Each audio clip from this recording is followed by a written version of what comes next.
You're listening to the Archaeology Podcast Network. The Artifact Roadshow, today on the Archaeology Podcast.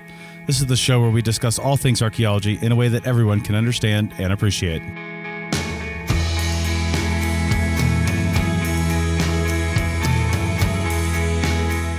Hello and welcome to the Archaeology Podcast, episode 25. I'm Chris Webster.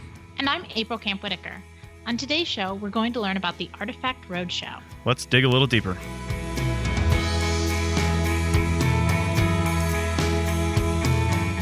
All right, welcome to the Archaeology Podcast. And as we mentioned in the introduction, today we're going to be talking to Matt Douglas and Luke Hittner about the Artifact Roadshow. And this is kind of a cool thing. Matt and I talked about it a few weeks ago, kind of preparing for this interview, and it sounds like a really interesting deal. So we're going to talk about this. So welcome to the show, Matt and Luke.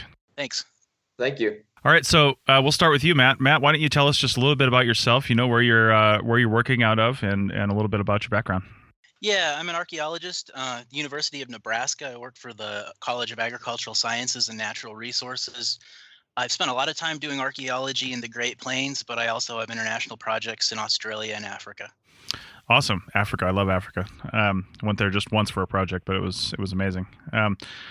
Luke, tell us a little bit about yourself. Well, my name's Luke Hittner. I work out of the Burley Field Office out of the Idaho BLM. I am the Cultural Resources Manager for that office and for all 900,000 acres or so of sites that we have out there. I graduated from the University of Nebraska-Lincoln in 2016, and my interests really rely around public outreach, interpretive methods, and then analytically, lithic sourcing has been my, Achilles heel. So. Excellent. So 900,000 acres, how much of that have you walked? Have I walked? I've done about 1,000 acres this year in particular, a lot of them for fire ESRs and such. Yeah, we were actually talking about this, Luke. 6% or something like that, right? Is what you guys... Yeah, like 6% of the total Burley Field Office has been surveyed. Nice. I did a project 2 years ago at the China Lake Naval Weapons Center in the eastern Mojave of California. And we did a 30,000 acre survey in 6 months, and they have 1.1 million acres of land that base manages. It's absolutely massive out in these western states. Oh, it's ridiculous. Yeah. And because of that, people own and or lease quite a bit of land when you get out into the Midwest, especially. I actually spent 5 years in North Dakota when I was going to the I got my undergrad at the University of North Dakota. And it is amazing. I dated this girl one time who was from out in the western North Dakota. And her family owned and or rented or leased a whole bunch of land for their farming operations. And it's just amazing out there what these people have. So that kind of leads into this discussion about the Artifact Roadshow. So first tell us what the Artifact Roadshow is, and either one of you can go, and then we'll get into a little bit about what you guys are doing with it and things like that. But what is the Artifact Roadshow? Yeah, so the Artifacts Roadshow is basically a project that was started out of Hudson, Maine, on the Ogallala National Grassland, and the idea was to reach out to the local community. Ogallala National Grassland's federal land, but it's bordered on all sides by private land, and so we wanted to just see what folks had, because we knew there was a tremendous amount of archaeology that had been uncovered by the local population, and we said, hey, why don't you bring it in? We'll do our part to do some identification, to tell you a little bit about the raw material, typologically tell you about how old it was, and then learn from you about where you found it, about your collecting history. Who did you find it personally? Did you receive it from a family member? And the idea was just to see what was out there. And what we found was maybe not surprising, but it was really interesting. There was a tremendous amount of information, and once we kind of touched the tip of the iceberg and we got a little bit of rapport with the community, we found that there was a lot of willingness to participate, and so we saw a great opportunity to get a lot of data and also to communicate a preservation and conservation message, and also just to educate a little bit about what we do as archaeologists. And I guess I want to add in there just a little bit. This was born out of an idea that one of my previous supervisors, unfortunately, he could not be here today as there were some fires up in the Salmon Chalice. Dennis Kuhl had discussed at length with myself as I was working as a lead park ranger out there about the idea of the federal-private interface. And as Matt had mentioned previously before, it's complete. The Oglala National Grasslands in northwestern Nebraska are completely surrounded by private land, and Hudson Mang as itself is a very significant site. The information that we gathered, especially in these early years, 2013, 2014, was quite the perspectives of private landowners and their either willingness or apprehensions of working with archaeologists or talking to archaeologists or saying that, hey, I found this on my land and I kind of want to know more about it and in turn my land was I mean, people were very, very skittish about that. They were wondering if, we were going to confiscate these artifacts, or if they invited us out, if we were going to find something significant and then take their land. And out of that, and when Dr. Matt Douglas came into this, I mean, we decided that one of the main goals with this is to dispel a lot of these myths that a lot of people have about what archaeologists do and how we actually provide a product to the public, and that the public should know about how we do that. Well, and that's why we have you guys on this podcast, because that's one of my main goals with the entire Archaeology Podcast Network is in its various ways to dispel myths on both sides. Because as you said, there's myths going both directions, though, because there's plenty of archaeologists out there that see, quote, the public as just looters and pot hunters and people that want to keep artifacts and do bad things to sites. There's plenty of archaeologists that have that thought. And of course, we all know that sometimes, I mean, those people do exist, but I think it's probably the minority. And because of the nature of archaeology, people just have a natural curiosity and they want to understand these things. So it's our job to educate on what to do with it once you find it and things like that. So this is great. And then, of course, coming from the other side, as you said, there's a lot of mistrust on the archaeology side, especially in rural areas where people own or manage a lot of land. And it seems like we experience this in Nevada too. It seems like they just always think that we somehow have the power to, take their land. We may have some say in what's on there, but I know as archaeologists specifically, we have absolutely zero power. At least I don't. But yeah. So what is when did the Artifact Roadshow start? When did this get going? How long ago? This Artifact Roadshow, and there's been plenty other Artifact Roadshows out there, but the type of methodology that we've been using and the type of data collection that really Matt Douglas had pioneered into this project started in about 2013 at the Hudson Mang Education Research Center. And it was more of we were just putting out feelers. I mean, we were as myself, as I was a park ranger, I was generally interested in what was happening outside. If there's anything fairly interesting out there, and getting a better relationship with the landowners in the area. And this is all in Nebraska right now?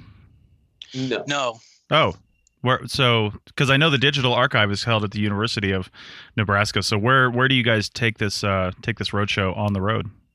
To date, we've worked in Nebraska, Kansas, South Dakota, and Wyoming. Okay, wow, that's far-ranging. Ultimately, we'd like to see it go further. We're always interested in partners and people that want to work with us. So yeah, that was going to be a question I asked later, but you just kind of led into it, so let me ask it now. Have you thought about this as kind of a really kind of a franchise model and training other people? Because honestly, if you guys put together like an online training program, I think that's, in my experience as a cultural resource management archaeologist, we all know that one of our primary ethical responsibilities is public outreach, but it's really difficult to do because nobody really understands how to do it. There's lots of different ways you could do things. People think, well, I'll go talk to a local archaeology society and give a paper or something like that. But and that's interesting, but there's lots of other ways to do it. So if you had even an online course or something like that, that you could even charge for, that people could say just to support the program, say, hey, the money for this goes to the Artifact Roadshow, but an online course or something to help franchise this model out. So to bring a question into this, have you had other people ask you, hey, how are you guys doing this? And how do you interact with that if you have? Yeah, it's really interesting. In some regards we have, and you mentioned this idea of developing some sort of training or some sort of teaching device. I have a new student that's actually doing just that, so that we can kind of Nice. envision it as a package that somebody can get access to, whether that's a local school teacher through something like a continuing education unit, or it's just something that's available online via our website. Probably all of those things. But yeah, we've had a lot of people that were interested. We've also had a lot of people that have sort of just said, okay, that's a great idea, and then they've attempted to do their own thing, which is really cool. The only issue we see with that is that our whole purpose was, we recognize there's all this great information that's possessed by the public, but by individuals, and they share it. It might be in a coffee can, it might be on a picture frame, but it's not accessible. And so that was the point for the archive, is to get the data so that they were accessible, so other people could share, so that this information that is lost with each passing generation is somehow recorded. And so we see that as the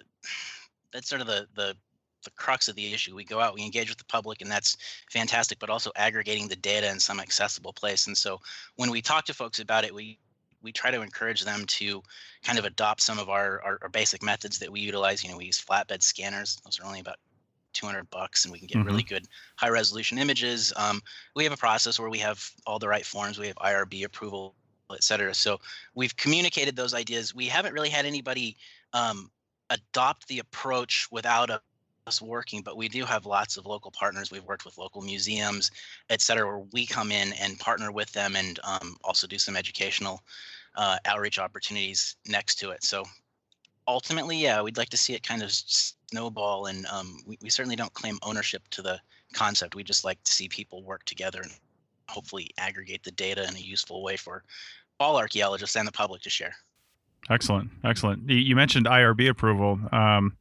For those, this show is intended for a more general audience, so that's internal review board, right? Institutional review board, yeah. Institutional review board. I've been out of the academic side for a long time. I forget all these terms. Yeah, it's a way to help us protect the informant. It's a process so that it shows that everything's on board. It's been independently evaluated by a committee within our university, and all universities have the same basic process, even internationally. I've done IRBs in New Zealand before. It's basically just to make sure that, hey, we're going to go out and we're going to ask questions of the public. Can we get some assessment, and make sure we're not asking something that's inappropriate, and make sure that there's some documentation that, this is who we are. We do the same thing with press release information. If we shoot images of people, they have to sign so that we can use their images. We can use pictures of their artifacts, et cetera. So it was just sort of the professionalization of the process, and that's I think it's a good thing, but it's also just kind of standard for working through a university. I could probably use a board on this side to make sure I don't ask anything inappropriate in the Archaeology Podcast Network. I see the value in that. Go ahead, Luke.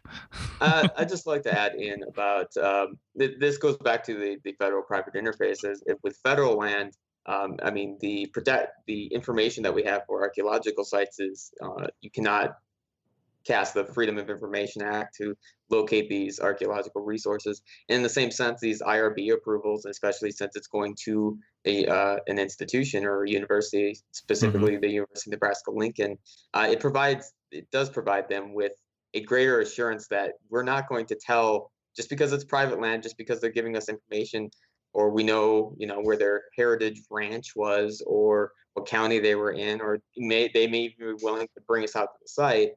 We are not going to give out that information without their permission. And usually they're in full support of that, because you don't want a bunch of people that may use this for, a nefarious purpose to go out and trespass on private land. Yeah, and it also does, we get a fair number of folks that come in and kind of look around, and once they see that, it's an organized process, and they talk to us a little bit about what information we're going to share, et cetera. Often they'll say, give me a second, and they'll go back out to the parking lot and come back in, sometimes with hundreds of artifacts from their ranch. Wow. So it's part of the establishing trust with the community. We've demonstrated that we're not just, some group of guys that's going to show up and start asking a bunch of questions, and then God only knows what's going to happen. It's at least it's got the mantle of professionalism. Feeding off of that, what's your turnout? Well, this is two questions. What is your average turnout at some of these events? And then also, do you find that now that you've started to establish this trust, word of mouth is really useful as a method of kind of spreading knowledge about the Archaeology Roadshow and garnering new interest and new people? Luke, do you want me to answer that, or do you want to go for it? Well, I can speak for the 2013, 2014, and some of the Yeah, sort of a timeline.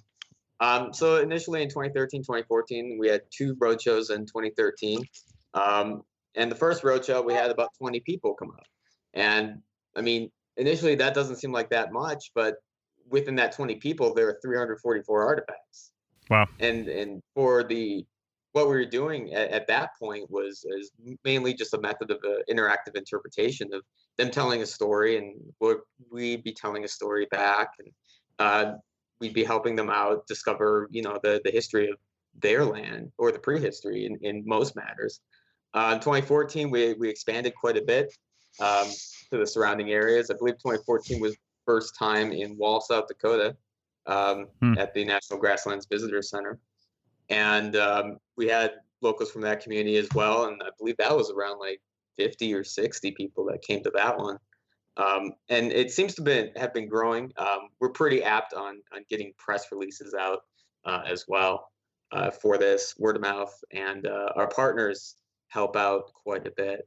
As for 2015, 2016, I believe Matt would have a better gauge on how many people came out for that, because I believe those are much, much larger. Yeah, I guess I couldn't put I'm not sure what the number would be, but they vary widely from as few as 20 to upwards of maybe 100 people coming through the door. I think some of those ones at Trailside Museum at Fort Robb for the University of Nebraska had hundreds of people that showed up, I think. But the other point is how do we establish trust, or how does word of mouth? In doing this over and over, we've realized that it's really, really important before you do one of these events to spend a little bit of time in the community and kind of, and put my anthropology nerd hat on and say, get a key informant. But that's really important, to get somebody that you sit down with and have a beer with or something, to kind of get into the community and say, this is what we're doing. And then they'll do a tremendous amount of the legwork for us. There's this gentleman in Mullen, Nebraska, that's been so helpful, Burton Huddle, that he's been, our road shows in that area have been just a dream. We show up and have more people than we know what to deal with, because he's such a character and such a respected person in the community, and he's kind of vouched for us. And so that opened up a lot of opportunities. In the same way, we found that if we show up and we have a road show and we talk to a few people and then we do a repeat, the repeat's always much more successful in terms of total turnout, because word gets out that, we're not a bunch of, that we don't have any ill intent. And then we start to see a lot of really cool things come up, and a lot of people that are really helpful. Right. Awesome. Well, we're going to take it to break real quick, and we'll be back in 30 seconds, and we'll keep on with this fascinating discussion about the Artifact Roadshow, and I hope we can talk about how you can bring it to your local area, because it sounds like a good thing to have all around the country. Back in a second. This network is supported by our listeners. You can become a supporting member by going to arcpodnet.com/members and signing up. As a supporting member, you have access to high-quality downloads of each show and a discount at our future online store, and access to show hosts on a members-only Slack team. For professional members, we'll have training shows and other special content offered throughout the year. Once again, go to arcpodnet.com/members to support the network and get some great extras and swag in the process. That's arcpodnet.com/members. Okay, we're back, and we're talking to Matt Douglas and Luke Hittner of the Artifact Roadshow, the Artifacts Roadshow. Is it Artifact or Artifacts? I keep saying it two different ways. That's Artifact Roadshow. Artifact Roadshow, gotcha. Yeah, that's the thing. There's been so many. I mean, the name isn't unique. I'll give it that. Nice. All right. So you mentioned, April had a great question talking about how many people show up to this thing, and you mentioned, potentially nowadays when you guys do it, potentially, at least 100, if not hundreds of people. What kind of staff do you have? Do you bring to these things? And and I guess tied to that, how many people do you have helping you out at one of these roadshows now? And in relation to that, it's probably not enough, would be my guess. But how much time do you have to spend with individual people, and how do you keep it from turning into just total chaos? Yeah, that's a really good question. In terms of total staff, I think it's fluctuated from as small as 3 to as many as 20, 25. In some instances, we were able to utilize the University of Nebraska Archaeological Field School students to participate. It's a really good way to get a lot of hands-on experience with artifacts. So they dedicated a couple days of their field school to that. As we've gotten better at this, we found that the total number of people isn't nearly as large as you might think. And we do that by having kind of stations set up, and we have the process organized so that it's like Subway of Artifacts Roadshows. There's who are you? You fill out the forms. You see the artifacts. We get a sense of how many they have. We get the process rolling. We start scanning at the same time. We're identifying artifacts, interviewing. When it becomes complicated is when we also do oral histories associated with collections, and also with just sort of homesteading histories on some of these areas. And so that can be an additional thing that really adds a lot of complexity. But in terms of actually just moving through, I think we can scan upwards of 100 artifacts at once. Is that right, Luke? More. Yeah, we usually have, now there's been about 2 flatbed scanners on those $200 kind to do so. And then usually have, if someone's measuring with calipers or something, if we decide to do that during a specific roadshow, I think that adds a lot of visual aspect to or I guess I would call it scientific type of aspect to the Artifact Roadshow itself. Initially, I guess to expand on Matt's, imagine you're walking up and you're a private landowner and you have a collection. Say it's a display of artifacts within the picture frame. You walk up, there's a line that seems to be like 3 or 4 people with other picture frames, of which there also is, and for most roadshows, an interpretive ranger. Either someone who's been working at the museum, one of the National Grasslands interpretive rangers, or an archaeologist to kind of discuss and get a good feel and make them feel welcome and comfortable before they move into an area where people will be asking if they can see the artifacts, or we can flatbed scan the artifacts, or if they have, if they're interested in the oral history part, it moves on to that usually after the artifacts are scanned or during. But really, it does seem to be broken up into the stations in that sense. And personally, to me, the interpretive aspect of the Artifact Roadshow and what's being presented, we're having 3D laser scanner at a couple roadshows. We've had these flatbed scanners. We have the website open, some of the 3D models to show people as well.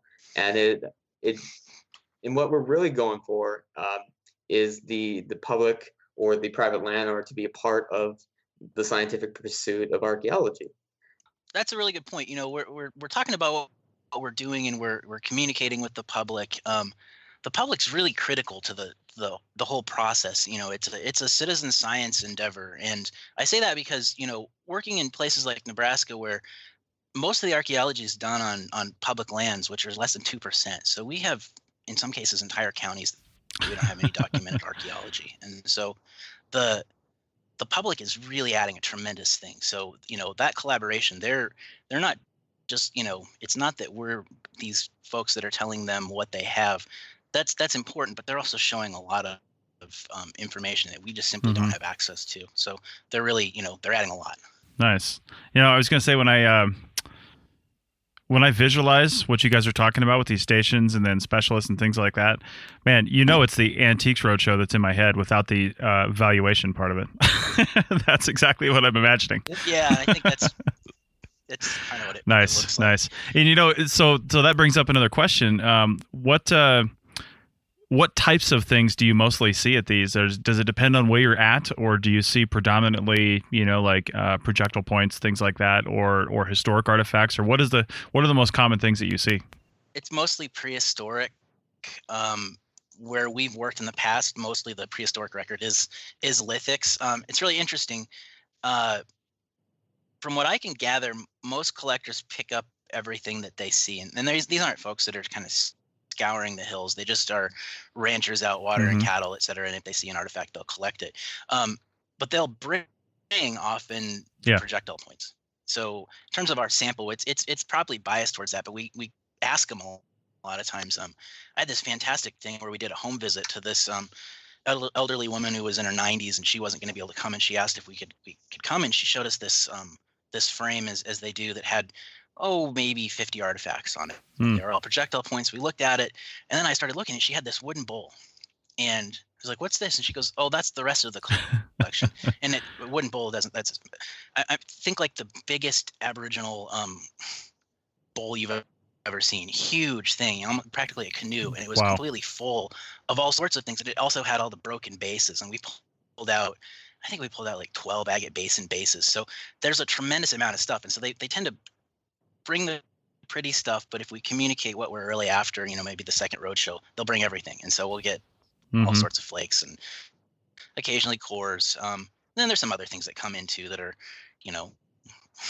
had to look at a lot of rocks that weren't anything, but that's part of the game. And I've also been asked to identify dinosaur bones and paleontology, and I'm like, that's a little bit outside of our expertise. Nice.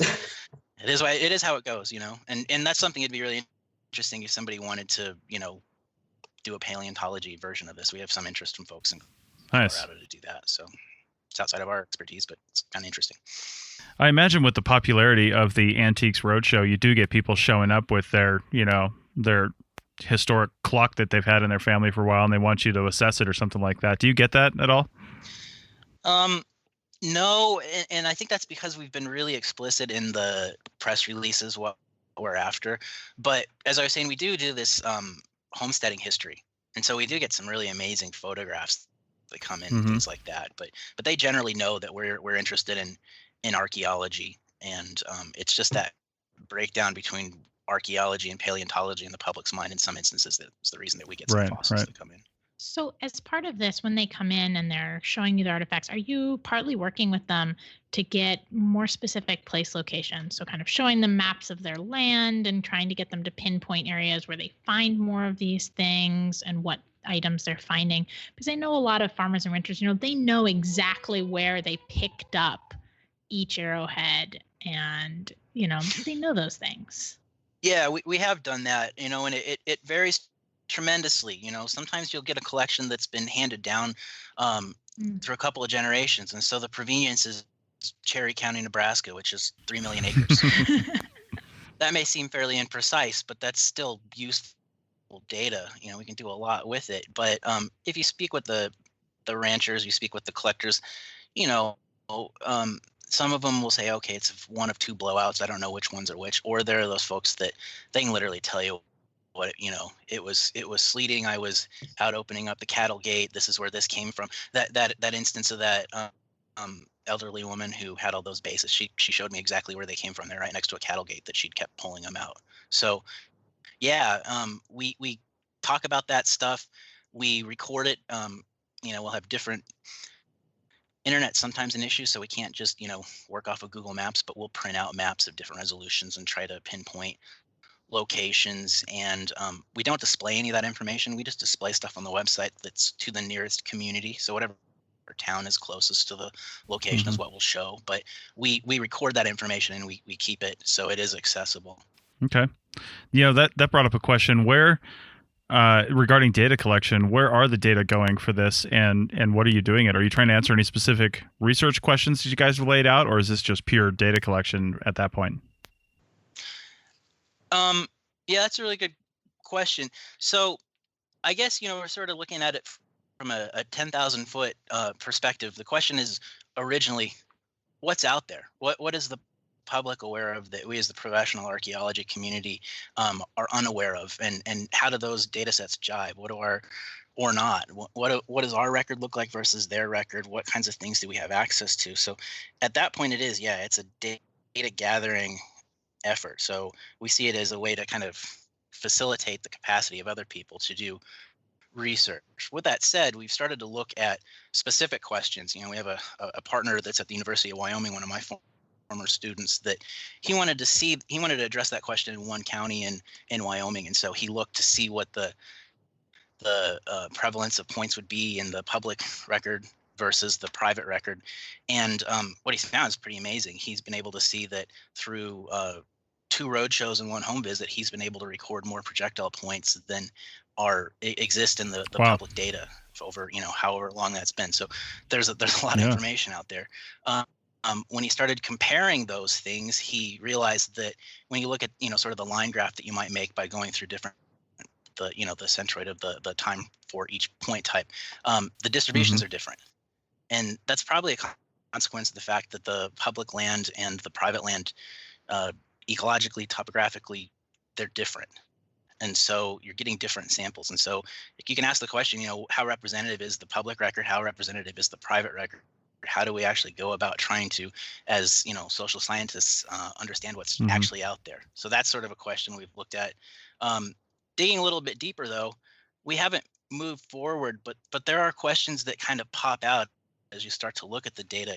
We have some really interesting spikes of particular projectile points that, at least if you look at the manuals, are supposed to be from Alberta and places like that, and we have a huge number of those in the Sandhills of Nebraska. Or looking at the chronology, we can see some kind of akin to the kinds of radiocarbon profiles you might see through time, where there are peaks and valleys in the frequency of points, and as a regional record, that may have some salience for understanding population dynamics. I don't know, but these are things that are kind of showing up. So I think there's a lot of potential that people could ask all kinds of questions with the data we get. So as you start doing research projects using this kind of community source data, are you guys trying to make plans to kind of go back to some of these communities and present some of the information and some of the research that's being developed and new ideas that are coming out of their artifacts, kind of as a way to show, here's what you brought us, now here's what we've done with it, and here's how your collections are kind of benefiting scientific knowledge? Yeah, that's a really fantastic point. Yes, we have, but probably not enough, and it's something that I'd like to see more of. We've been doing this for a while now, but it still seems new. It still seems like we're still, figuring it out. We're still, there aren't that many of us doing this, for our little project, and so our total impact on the community isn't as large as we'd like to see, and that's why we're so interested in partners. But yeah, we worked with one landowner that was really fun. You want to talk about the difference between public and private knowledge? She asked us to show us where the site was, because we were going to do some testing in relation to OSL chronologies, and she asked us to point out, and we used the records that we had from the Historical Society, and they were wrong, and she showed us why. But we've then worked with her and gotten a lot of information about stuff on her land, and I have an article that's coming out in a journal, and so we shared that. So we do relay that information. We try to establish contacts that we can get information back, but I'd like to see a lot more of it. There's a tremendous amount of interest, and you're right, they're really, really excited to learn that they're making an impact on our understanding of the past, that they're contributing to the process. So more, please. We just need to do more of it. I'd like to add into that a little bit, if that's all right. Go ahead. So when we're doing these roadshows, and we are collecting this data, and we are storing this data right now at the University of Nebraska-Lincoln, and it is being uploaded currently to the Great Plains Artifact Roadshow Digital Archive, both the 3D and 2D sections. The idea of this, bringing back the research goals or the research product to the public, especially from a cultural resource management perspective and a public archaeology perspective, the information that we're sharing with them when we are interpreting artifacts, or we are helping them identify artifacts or tell a story about their land or about their artifacts, or about even the why archaeologists do what they do. I mean, that we do what we do because the public does pay us for this. The NHPA was a public federal legislation, so a lot of the product that we produce and that we're telling and utilizing our time to both collect data from the private landowner, as well as relay information in a very personal sense to people who are genuinely interested in the archaeological record or how people do archaeology, or they just want to know what this is made of, if this is obsidian or if this is chert. We're relaying it in that sense, but bringing it full circle back to the public is a main goal. Yeah, I mean, that's a really good point because, Luke's working as a federal archaeologist, and he has an obligation to demonstrate that those funds are used appropriately and to see that there's value added through his efforts. In the same way, I work at the University of Nebraska. It's a land grant university, so we've got a land grant mission to take knowledge, not just to the university students, but out to the people throughout the rest of the state. And so having that opportunity to interact with the public, get a personal relationship, to demonstrate the value of what we know, and also to communicate how valuable they are in helping us do our work is, that's part of my job. So it's a big part of why we do this. It's not just about data. Okay, well, that's a good time to take a break, just a hair early, so we can come back for a slightly longer segment 3, and we'll wrap up this discussion about the Artifact Roadshow. Back in a second.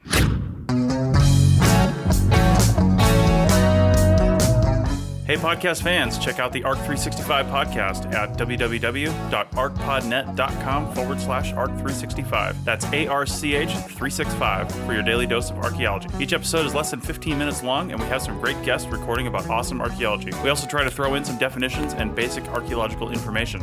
So, check out the 365 Days of Archaeology podcast only in 2017 at www.arcpodnet.com/ARC365 today. Find us also on iTunes, Stitcher Radio, and Google Music by typing ARC365 into the search. Now back to the show.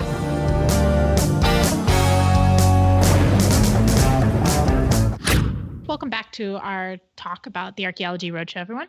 We're back from break, and I just wanted to ask, so I know this is not a central mission, but one of the really important things, of course, is sort of archaeological ethics and the importance of the scientific process in archaeology. And I know you guys, so I wanted to ask, how are you working with community members on these issues? Because I know you're trying to walk a really fine line where you don't want to discourage people from coming in by seeming to be that kind of typical preachy archaeologist, like, oh, don't touch anything, blah, blah, because you want to use their knowledge and their artifacts, but at the same time kind of leave them with a sense of why in the future maybe, they take a photograph or they contact you guys and tell you about something, but they don't necessarily collect it and bring it into their personal collections. Okay. I think both of us are probably going to have to answer this because Luke's got a lot of personal experience with that process. With the people we're working with, these are local landowners. They're collecting off of their land, and so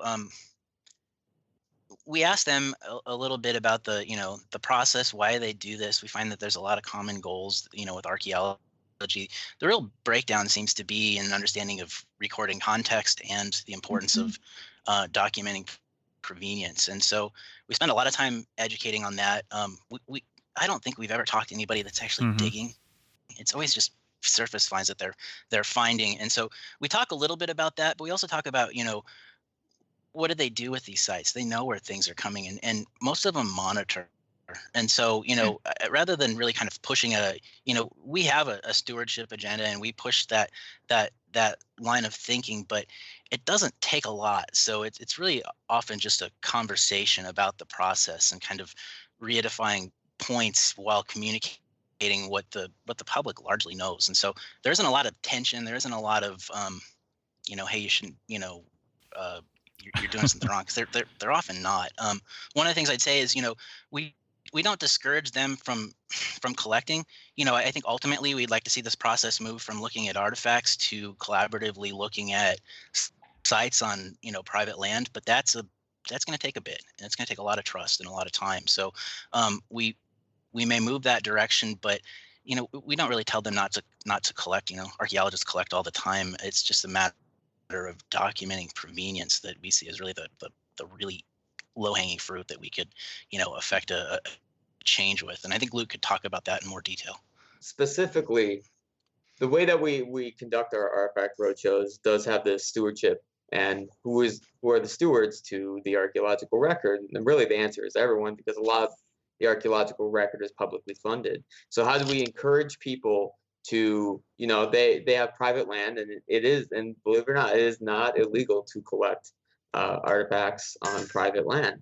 How do people store these artifacts? How do they record these artifacts? Is something of it changes quite a bit. I had a gentleman, one of the first roadshows, and he came to the consecutive year roadshow, and of which that he went back to his collection afterwards after we started talking to him and interpreting the need for provenience.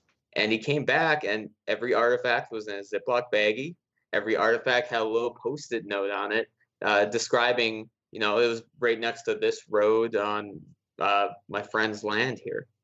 And a lot of that, I see that as a very, very important leap forward. But I believe that with the Artifact Roadshow in itself, you have professional archaeologists, federal or academic archaeologists, or in some cases, cultural resource professionals in the private sector. And you also have, and what I believe is one of the things that makes this roadshow distinct, besides the data collection, is you have professional interpretive park rangers that have been trained in either the Park Service methodology or the National Association of Interpretation methodology. And sometimes it's as simple as that. It's not just telling people, it's like, you should record the context. It's about describing, okay, so you have this arrowhead. I've got it in my hand. I can maybe tell you how old it is, maybe what it was used for, maybe the material, but describing the area that it's from, as archaeologists collect not just the projectile point if we do collect, but we collect the contextual area. And that gets them really thinking about, how can they describe the natural environment? And maybe they would use our knowledge or the park ranger's interpretive method to figure out, okay, where did I find this? It was on top of this hill, surrounded by this area. How can they interpret that? Because a lot of archaeology, especially at these roadshows, is a very personal thing, because it's their land. They've had the land for generations after generations, and they find something that tells a story. And archaeologists, I would argue that they need to be storytellers.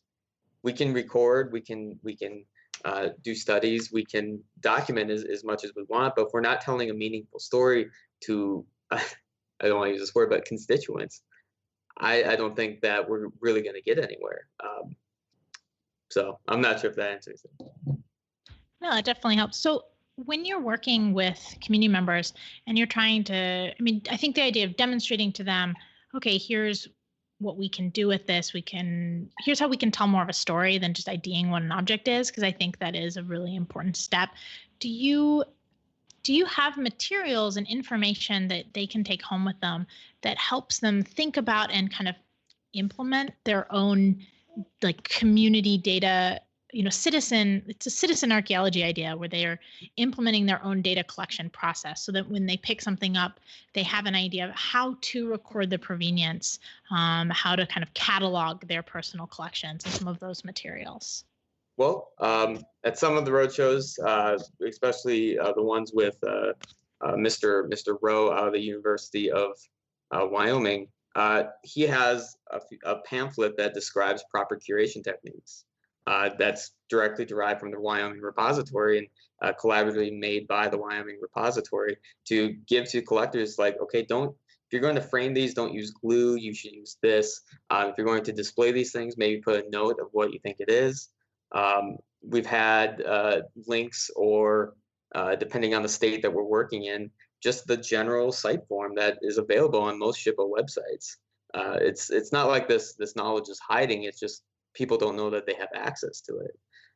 As for actually recording a site in itself, Matt, have you gone into the field with someone before, right? Yeah, we have. Your question, do we have documents?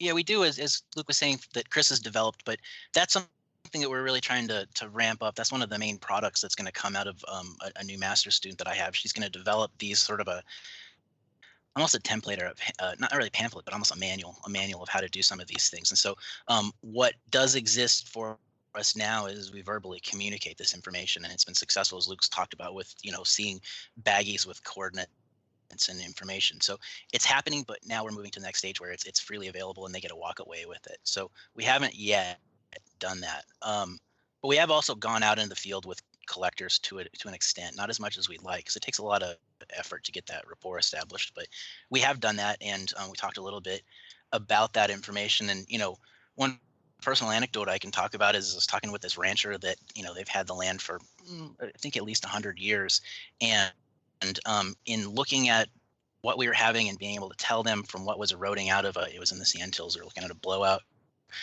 telling him the dates. He relayed to me that it's really interesting to think about this land and its history, and how I'm just a brief steward of it, and I get to live here, but other people lived in the past. So there's this deep understanding that these folks have that I think really fits well with a conservation message and a stewardship message. So it's not going to take a lot, but that's part of our effort to kind of really build up, is to get more in the community, communicate the process, and provide them with resources so that they can document finds more effectively and think about stewardship of the sites on their properties. While we're still on this thread, first off, let me preface this question by saying I love the approach of educating people on how to do these things, especially when it's on private land. I mean, you can't go out there and say, hey, just leave that alone and don't touch it, because archaeologists will look at it later, because we won't. But, when it's on private land, they're going to do something with it. I mean, you have so much land to look at, especially out there and like out here in Nevada. That being said, I know some people might be thinking this. How do you feel, or have you guys had discussions about this, or had people come up and maybe apply some criticism to this? Do you feel like teaching people how to do archaeology like this is kind of like giving clean needles to heroin addicts? It's like, is it more damaging in some cases? Like, are people doing more things and wanting to do stuff that they maybe wouldn't have done had you not given them the knowledge and the tools to do so? You know what I mean? No, I really don't think that's the case. I can speak to examples of looting that I've witnessed in Turkey, where there clearly were some archaeological skills going on. Look at the quality of the excavations to loot these antiquities. Was somebody had been trained. In our case, it's not like that. Certainly we're not getting, if there are people that are actually out there actively looting and disregarding laws, et cetera, they're not coming to our events. We're getting people that actually care about what they have. They're usually the local landowner themselves or a neighbor. And I just don't see, there's nothing we're communicating other than the value of context and the importance of recording provenience. We're not really showing them anything that would help them find artifacts better. In fact, it's quite interesting. They know already how to do that. They're quite knowledgeable, and there are some interesting discussions about where to find artifacts in the process of survey. That I think the ranchers have a pretty good understanding of how to effectively find the archaeological record in those kinds of places. They're aware that erosion is the key. They also know that current land management practices kind of affect how readily artifacts are coming up. They're pretty savvy. They know what's going on. So I don't think there's really any information we're providing them. We are adding value in the sense that we're adding value to recording these things appropriately, but I don't think it's really spurring any effort to go out and amass more. Right. I think it may spur efforts to communicate as a community. The collecting community probably talks a little bit more, and I think that probably results in better quality data in terms of what they are finding. So I just don't see, yeah, we can talk that, we're enabling something that's a negative process. I just don't, I really don't see that as being what we're doing. And I think, the other thing is that there are some people that are going to say, why the hell are you doing this? These people are looters, blah, blah, blah. They're landowners, and they care about the record, and they pick it up because they see it as value. I spend a lot of time talking to these people. I say, why do you do this? And, well, I see this, it's been exposed in this 2-track, and it's somebody that was on this land the same way I am on this land, and I see this beautiful object that somebody invested in, and I want to pick it up and protect it. I've seen the same thing in Australia, where we've got all these amazing grinding dishes that get picked up. In that case, it's the consequences are negative because you lose all this great provenience information because they've aggregated them in one location. So educating about provenience and the importance of context is really the opportunity when we look at the absolute breadth of collections and information that's out there. We're a drop in the bucket in comparison to what's really going on, and so we have to get ahead of this. We can't ignore it, and the better we can work to get a mutually agreed upon good product out of the collaboration with the public, I think the better. Well, I think this is really interesting too, the project that you guys are doing and the way you're trying to use these locally based collections, because there's a big dialogue and discussion in archaeology about what are the values of kind of unprovenience or low provenience museum collections or private collections, and what can we do with that? And I think this is really interesting because you're gathering so much data about areas where there isn't data that you're able to start demonstrating that there really is value to this process, and that you can't ask certain types of questions. But, the research example you gave really demonstrates kind of the value of this data. Yeah, I think so. And that's a really good question because we have received pushback. Well, this is great, but you're recording this at the county level, or you're recording this at the ranch level, or you're not actually going to the site. I spent a lot of time talking about distributional archaeology in my research, and I do landscape archaeology. So I'm not certain what the site concept really means, but it's not about what's in the soil. It's about the data potential, and there are different levels of data precision that we can use for all sorts of different questions. I'm not certain what we do with really high, precision data other than a lot of times to assess taphonomic signatures. Certainly there's discussions of living floors and other things like that where we really want precise data to reconstruct behavior, but more often than not, it's aggregated at sort of a coarser level. I spent a lot of time working with data where, though we have sub-centimeter resolution, we're aggregating these data at the level of thousands of meters and things like that. That's what we're actually talking about when we're looking at population level trends in our data distribution. So I think there's a lot of value in unprovenienced in the sense that, hey, we know it's from this county or we know it's from this area, but those are really useful data, especially for these sort of grand regional syntheses that we're trying to do, where we want to understand deep time and we want to understand big process. These data are fine for that. As you guys do more of these and you increasingly enlarge the data set that you've collected from certain areas, have you tried or thought about when promoting your next event, maybe asking about certain artifacts, like say, hey, we don't have a big record of this, but we've seen like one. If anybody has more of these, maybe bring those in. Have you done any of that, or is that even a goal or desire? Well, that's an interesting question. So there's some people that have that sort of perspective where they have a really specific research question, and that's really good. And you can do that. What we're trying to do is just take all comers and use that sort of as a way to get as close as we can tell to a representative sample of what's out there. I've never met a collector that says, oh, I'm only interested in paleo. They may showcase the paleo and, they may have a bolo tie made out of something that they've, are really proud of, but they generally collect everything. So in terms of the projectile points, I think we're actually getting, they bring everything they have. In terms of, there's some people that probably only collect the points, but most people collect just about everything they find because they're just working locally. Yes, we do run into folks that, are these big avid collectors that may buy things from eBay, and we don't see many of those people. Their stuff might be completely different. So to answer your question, we're just trying to bring in everything as an effort to just try to get a sample of what's actually out there. But we do spend a lot of time talking about specific points. If we're in an area that all of a sudden it's like, wow, there are a lot of basant points. What's going on? We spend a lot of extra time chatting about those points to those collectors. But we're actively trying not to influence what they bring in. Okay. All right. Well, we're just about at the end here. Is there anything that you guys just really want to have out there that we didn't ask you?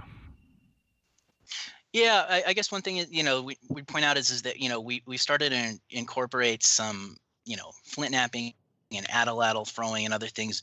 And that's kind of an effort to branch out a little bit. We spend a lot of time with collectors, but a lot of collectors are, elderly or at least, in their 30s and 40s. And so we haven't spent nearly as much time as we would like working with, young kids, the future collectors and the future stewards of the land that they're going to inherit. And so we're trying to figure out ways to get that out there so that it becomes more youth focused. And we've done that with these activities, but that's going to really be part of the next phase as we have, as we develop some of these materials like we talked about, as we really kind of try to get other people to adopt the approach. How do we get it so that it's accessible to kids? All right. Well, and I guess one final question is, how can people find you guys online if they want to know more about what you're doing or where the data is being stored? Well, Luke, you've made this wonderful website, so why don't you tell them about it? So the Center for Great Plains Studies at the University of Nebraska-Lincoln was kind enough to let us host the National Grasslands Artifact Roadshow, the Artifact Roadshow Digital Archive, which is both digital and three-dimensional, as well as our oral history archive, in which we do discuss quite a bit of homestead history, especially in the Dust Bowl plains of Wyoming, Nebraska, and some into Wyoming. But you can find it at unl.edu/plains/artifact-roadshow-digital-archive. Or you could simply go to the University of Nebraska Center for Great Plains Studies website. Hey, I Googled Artifact Roadshow and it came up almost immediately. So, and I have the link for that right in our show notes. Okay. And if anybody's interested in contacting me, or Luke, our contact information is there, but freely share my email address, mdouglas, DOUGLASS 3@unl.edu. Okay. We'll have that in the show notes. Yeah, and my information's readily available. Yeah, the only thing I would like to add is that we are always interested in talking with anybody who is interested in this idea. We're interested in talking to people that might have criticisms of our approach.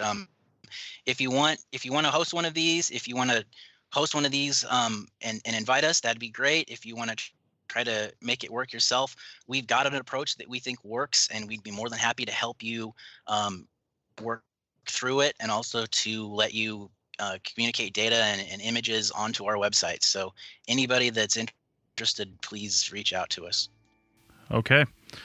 Well, we're going to end the show right there. Thank you. Thank you, Matt Douglas and Luke Hittner, for talking about the Artifact Roadshow. And again, check out the links in the show notes. Thanks, April, as always, for co-hosting, and thanks to the babies for staying quiet for the show, mostly. So, all right. Well, thanks a lot, and we'll be back with another show in 2 weeks. Thanks for having us. Thank you.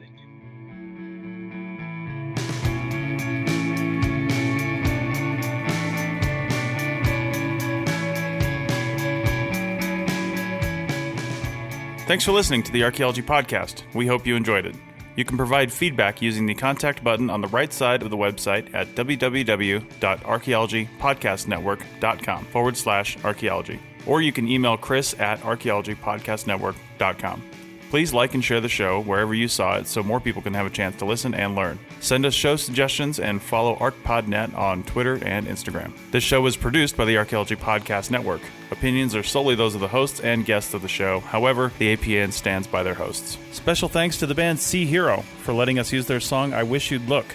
Check out their albums on Bandcamp at seahero.bandcamp.com. Check out our next episode in 2 weeks, and in the meantime, keep learning, keep discovering new things, and keep listening to the Archaeology Podcast Network. Have an awesome day.